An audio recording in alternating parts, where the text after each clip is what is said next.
sininga last night kay Daddy pag tambong gabi. Though mawala na si Daddy, but he's still really in our hearts. Mga memories siya naging kaupo sa namin sa balay, po si Mama. Still na-remain ginasama niya tagipasuon.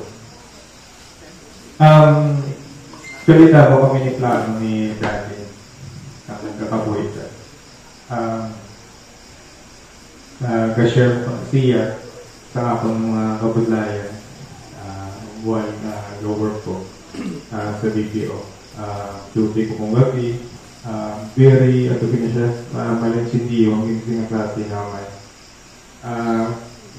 Very concerned din siya sa akong, para sa akong safety.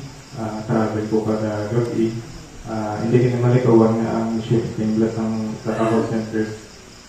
Very risky, especially kung ga-duty ka gabi, ga-duty ka pag-aho. Ang grabe po salamat po sa iya.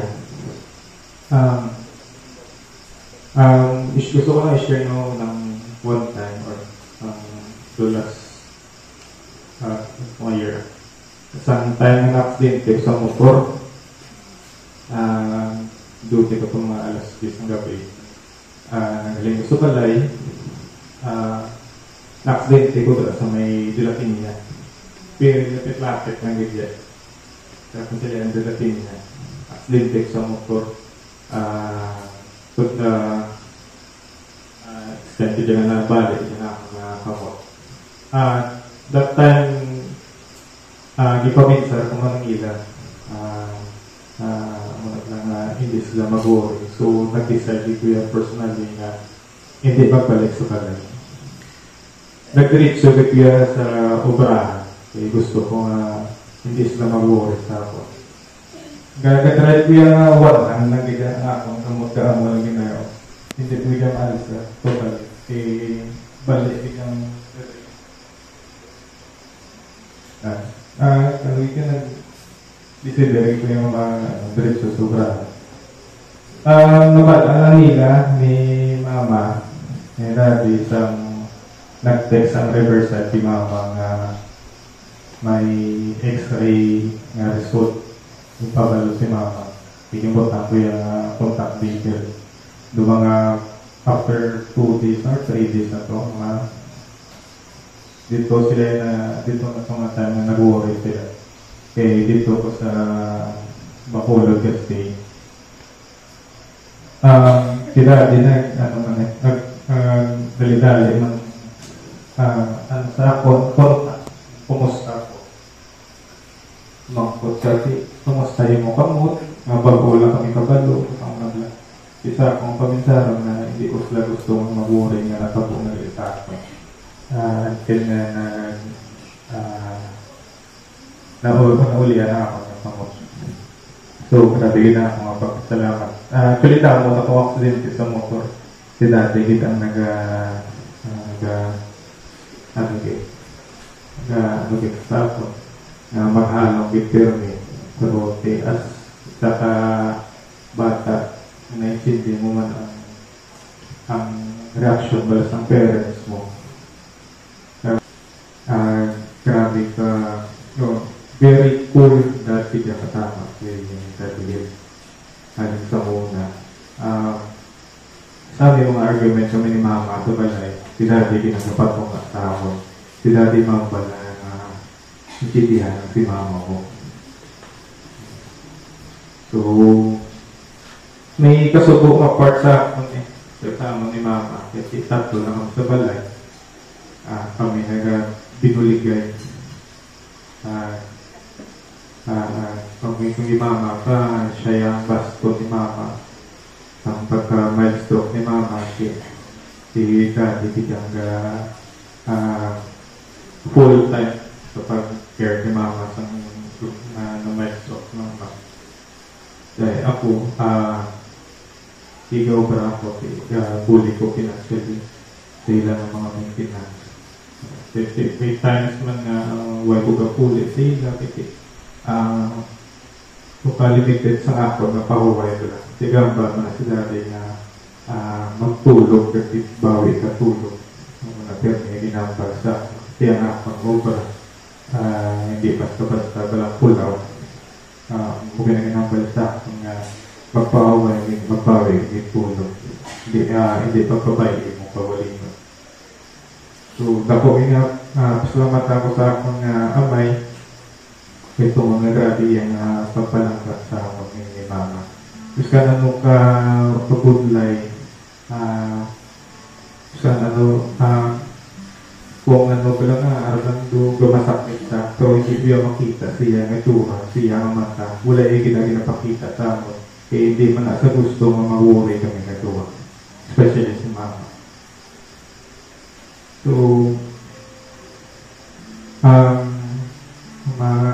pagbalang ko ng guro, hindi ka rin mag-worry sa munduan ng Mama.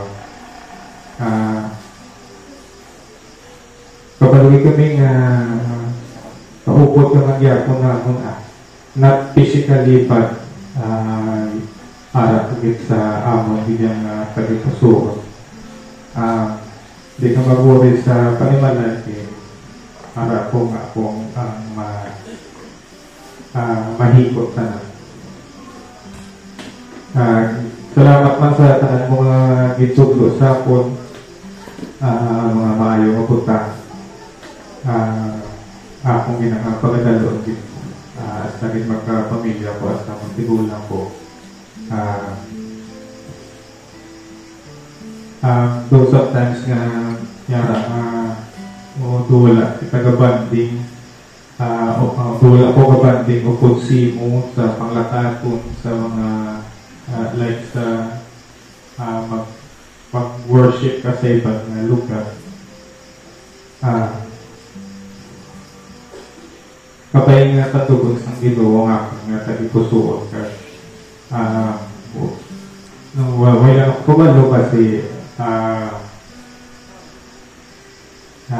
hapon nga i-continue ang imo nga ginahimo. Kaya nakita ko si Daddy nga very doon siya active. Naging siya do travel girl siya. Doon po siya, nung siya doon nagalagaw siya sa Amerika, sa Australia, sa Canada. Kaya every time magpuli ko, gambal ko kay Mama. Din si Daddy man. Ang bumili na pamangkot kay Mama, gambal si Mama. Ay, puta mo, hindi naman ito sa nagkakto. Every time hindi magpuli ko, pinapamangkot ko, pinakambin si Daddy, kaya wala ka si Daddy sa balay mo. Ako na lang expect na, kaya nagsabitan lang na sa something, sa office kang tinapay lang sa ganda lang na sa'yo. Especially kung mga ginadala na yun. Prutas, mga utan, muna kasama yung ginadala sa puso ang amon ng katapatan sa balay, puro yung ito. Very close kina siya. Kahulit, kinatulog. So, tatangan mo nga binuhatan din sa hindi na naman mga kalintan. Ni-limit times man nag-request sa akon ng mga kanyang may nubutan through kisa dula ko hindi ko man pahatag. Pamala kisa dugal lang ko na ako buod ko lang. Ay kinapaminsa ko man duwa ng late ang ako kinapaminsa na mag-save with money pala. Hindi lang niya para sa akong, hindi para sa akong mga tatlo pala sa future na namin. So, kisa dugal limit ko pala paghatag ko pa ako na. So, salamat din tanan, especially kay Tita Adam sa time na arat ni sa hospital nag-upod sa amon through video call at mabukto ginawa si Daddy. Salamat kay Tita Adam sa imong support love sa pag-care mo sa kay Tita P, salamat. Biskan nabudlayan